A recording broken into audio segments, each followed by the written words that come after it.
night skies of New Delhi stands India Gate, a monument most people pass by, photograph and admire, without ever truly understanding the weight of its story.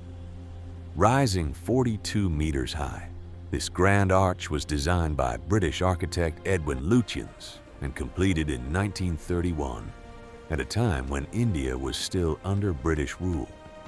But India Gate was never meant to celebrate India's freedom. It was built as a war memorial to honor more than 70,000 Indian soldiers who died fighting for the British Empire during the First World War and in campaigns along the northwest frontier. These were men who left their homes, their families, and their country, not for an independent India, but for a colonial power that ruled over them. Their names, over 13,000 of them, are carved into the stone of India Gate, silent, permanent, and yet incomplete. Most of these soldiers were never given proper recognition beyond these engravings. No stories, no ranks, no details of their lives, just names etched into cold sandstone. Many historians believe that thousands more who died were never recorded at all, their sacrifices lost in the chaos of global war. Indian soldiers fought in distant lands like France, Mesopotamia, and East Africa, often in unfamiliar climates and brutal conditions.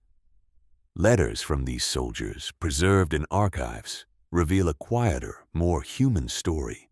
Men confused by foreign wars, enduring freezing winters without proper clothing, and longing for the warmth of home. Yet their loyalty and courage were unquestionable, even when the cause they fought for was not truly their own. At the time of its construction, India Gate was originally known as the All India War Memorial, a name that reflected British priorities more than Indian sentiment. The monument stood as a symbol of imperial pride, placed at the heart of what was then a newly designed colonial capital. Nearby, a grand canopy was built to house the statue of King George V, the emperor under whose rule these soldiers had served. For years, his statue looked directly toward India Gate, reinforcing the message of power and control. But history has a way of rewriting symbols.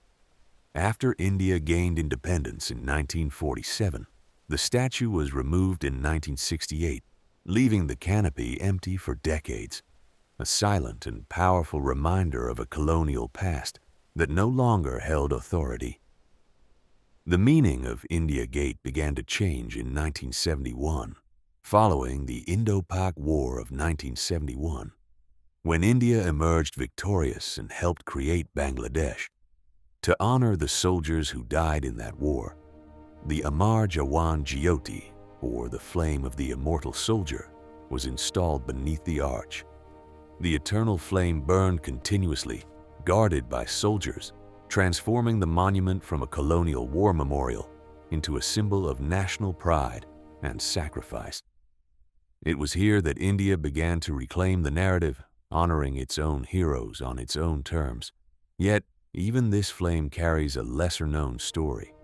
In 2022, the flame of Amar Jawan Jyoti was merged with the eternal flame at the National War Memorial nearby, marking a shift in how India commemorates its fallen soldiers. The focus moved from a colonial era structure to a purpose-built national memorial, reflecting a modern identity rooted fully in independence. Around the same time, the long empty canopy near India Gate found new meaning when a statue of Subhas Chandra Bose was installed. Bose, a leader who fought against British rule, now stands where a British king once did, a powerful reversal of history that quietly reshapes the narrative of the space. Today, millions visit India Gate every year. Families gather, children play, and the monument glows under the night sky, often seen as a place of leisure and pride.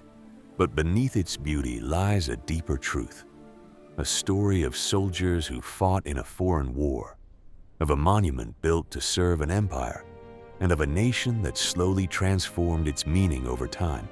India Gate is not just a structure of stone.